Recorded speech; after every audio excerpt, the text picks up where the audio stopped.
అడగొచ్చు కదా.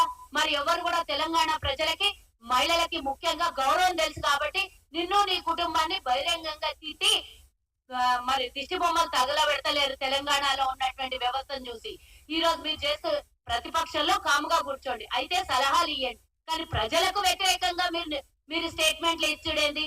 ఈ రోజు నేను కేటీఆర్ ని అడుగుతున్నా, మహిళలకు ఈ రోజు ఉచిత బస్సు ఇవ్వడం లోపల మీకు వచ్చినటువంటి నష్టం ఏందో ఒక్కసారి చెప్పాలి. వేల కోట్ల రూపాయలు కాదు, లక్షల కోట్లు మీరు దోపిడీ చేశారు. ఆ లక్షల కోట్లలో వందల కోట్ల రూపాయలు మహిళలకు ఈ రోజు సౌకర్యాన్ని అందించి పేద మహిళలకు, ఆర్థికంగా ఇబ్బందులు ఉన్న మహిళలకు, లేదా వేరే వ్యాపార పరంగానో ఉద్యోగ పరంగానో విద్యార్థిని వాళ్ళ విద్య కోసమో ఇంకా ఇతరత్ర కార్యక్రమాల కోసం ఉచిత బస్సును వాడుకుంటున్నారు. స్టార్టింగ్ లో కూడా ఇదే వ్యంగ్యంగా వీడియోలు పెట్టి వాళ్ళ సొంత టిఆర్ఎస్ జోకుడు గాళ్లతోని కొన్ని వీడియోలు కావాలని తీయించి వైరల్ చేయించినటువంటి వైరల్ మాకు కనబడలేదు అనుకుంటున్నారా? మీరు చేస్తున్నటువంటి వ్యవహారం తెలంగాణలో ప్రజలు గమనిస్తలేరు అనుకుంటారా? ఇంకా అదేమంటారు, నువ్వు చింత సచ్చినా గానీ పులుపు సావలేదు అన్నట్టు మీరు ఈ రోజు ప్రతిపక్షంలో ఉన్నారు.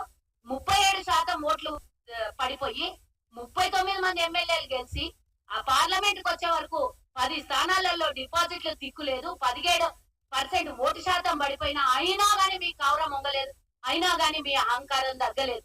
ఇంతగా మహిళల మీద మీకు ఉన్నటువంటి కక్ష, మీకు ఉన్నటువంటి జలసి ఈ రోజు కాంగ్రెస్ ప్రభుత్వం ఇచ్చింది కాబట్టి మహిళల్ని వ్యతిరేకించాలి.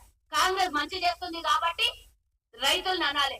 కాంగ్రెస్ ఈ రోజు ఉచిత పథకాలు సవ్యంగా నడిపిస్తోంది, ఇస్తుంది. ఎన్ని కష్టాలు వచ్చినా మీరు చేసిన దోపిడీ కూడా తట్టుకొని, మీరు చేసిన దోపిడీకి, మీరు చేసిన అప్పులకి వడ్డీలు గట్టి కూడా ఈ రోజు మేము ఇచ్చినటువంటి పథకాలను అమలు చేస్తున్నాం కాబట్టి తట్టుకోలేనటువంటి పరిస్థితులు. నేను మీడియా సోదరులకు చాలా మంది అడుగుతున్నాను, ఎందుకు మీరు ఏ సబ్జెక్టు మీద మాతో మాట్లాడట్లేదు అంటే, అసలు చల్లగా ఉంది మేడం, ప్రజాపాలన సక్రమంగా నడుస్తుంది, అసలు మాకు సబ్జెక్ట్ ఏముంది మీకు అడగడానికి అంటాడు. కాబట్టే సబ్జెక్ట్ లేదు కాబట్టే ఈ రోజు ప్రతిపక్షానికి ఇట్లాంటి అడ్డమైన చెత్త విషయాల్ని తెర మీదకి తీసుకొని వచ్చి మేమేదో తెర మీద ఉండాలి, మేమేదో మాకు రేటింగ్ పెరగాలి, మమ్మల్ని 10 మంది చూడాలి అని అంటే 10 మంది చూసుడు కాదు, చెప్పులతో కొడతారు 10 మంది.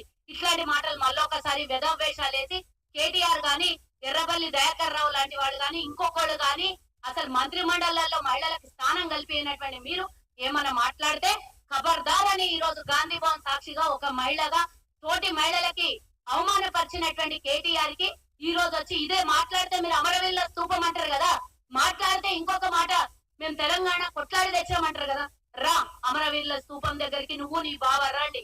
ఆయనేమో రాజీనామా చేయమని లేకపోతే ముక్కు నేలకు రాయమని, నువ్వు రా, రాజీనామా అవసరం లేదు.